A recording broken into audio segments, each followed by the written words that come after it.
want to introduce you to someone very special. My adopted son, Phil the sea lion. Say hi, Phil. My family and I adopted him during a cruise to the Hawaiian Islands. He's got big blue eyes, fluffy mustache, and look at the plump. Absolutely adorable. And he thinks he's people. That's because he imprinted on me when he was a baby. I just want to put him down for a quick nap and discuss with you imprinting, animal imprinting. A little bit of history, some fun facts, and the overall personality of the animal once it reaches maturity. It can be traced back to 1st century BC Rome, where farmers were sifting through the fields to find wild geese eggs, and they put them under the butts of hens. No colonoscopy required. Once they hatched, they'd be docile. Also, rural China, they teach imprinted geese to weed out the snail population in the rice paddy fields. But the actual science was made popular in 1903 by Conrad Lorenz. He was a man who had a dream of being a mother goose. He made his dream possible. He became Big Mama by gathering the geese eggs, and when they hatch, they imprint on the first thing that came into their field of vision. But they're kids, they're fickle. They'd also imprint on red rubber balls, stuffed animals, boots, and you roll the ball and you paddle around.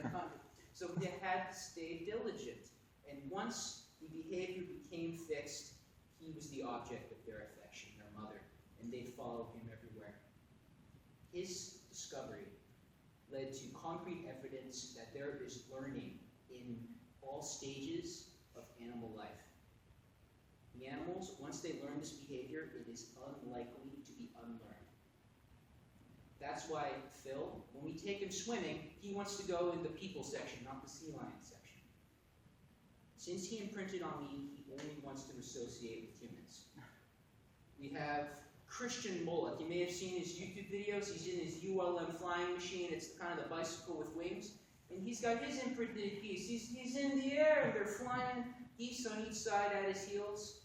You have Joe Huto. He's a naturalist.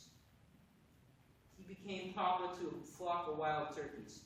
He got his incubator, and he talked turkey to them when they were in the eggs, and maybe some English. And when it was time for them to hatch, he positioned himself, looked directly in the eyes. He became the object of their affection, and they followed him everywhere. And such science has led to great strides in conservation. In the Condor Recovery Project, they use realistic hand puppets to feed and nurture the chicks. And it's important for the realism because if they say it was Kermit the Frog, and it's Kermit feeding these chicks, they only want to associate with creepy green gangly puppets, and that could have devastating consequences to the condor population.